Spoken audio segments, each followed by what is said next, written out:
So can you tell us a little bit about this collection, please?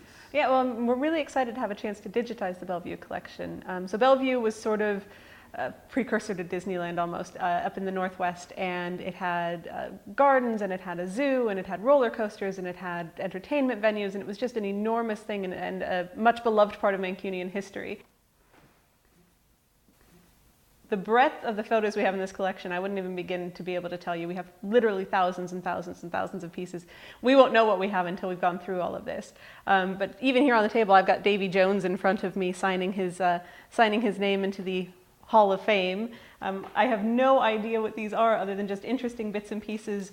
We have cars leaping over other cars. There's the Queen here somewhere planting a flag, visiting sports heroes, visiting dignitaries, and then just day-to-day life at the zoo. There's lots of photos of the animals, there's lots of photos of the shows, there's photos of the dancers, the fireworks. We just have really a great comprehensive view of what Belle Vue was. What's your plan for the collection? How are you going to make it accessible to people? Well, that's one of the best parts of this, because we know not everybody can make it here to Chetham's, although the more people who can, the better. But it's such a great collection and means so much to so many people that we are going to be digitizing it and putting it on the internet. Yeah, the building was built in 1421, so that was under the reign of Henry V. And it was originally built to be a college of priests, so we are where we are because we're right by where Manchester Cathedral is. So the priests of Manchester Cathedral lived here.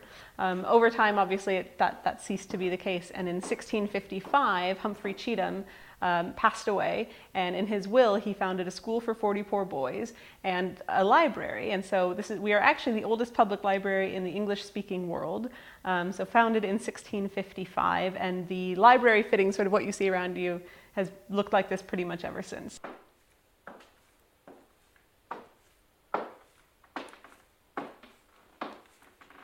We have many really interesting features, of sort of quirky bits of the building. There's original medieval cat flaps, and who would have thought that they needed cat flaps in Tudor times, but I suppose they had to deal with rodents just as we do.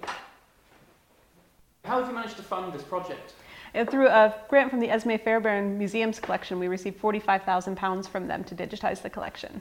Okay, how long do you think that's going to take you? Well, the original project timeline is about 18 months from start to finish. That's a lot of photos. Do you have a rough idea of the size of the archive? All we know is that it runs to the many, many thousands. Because there's so much, we don't actually, it's one of those where we won't know what we have until we've gone through it.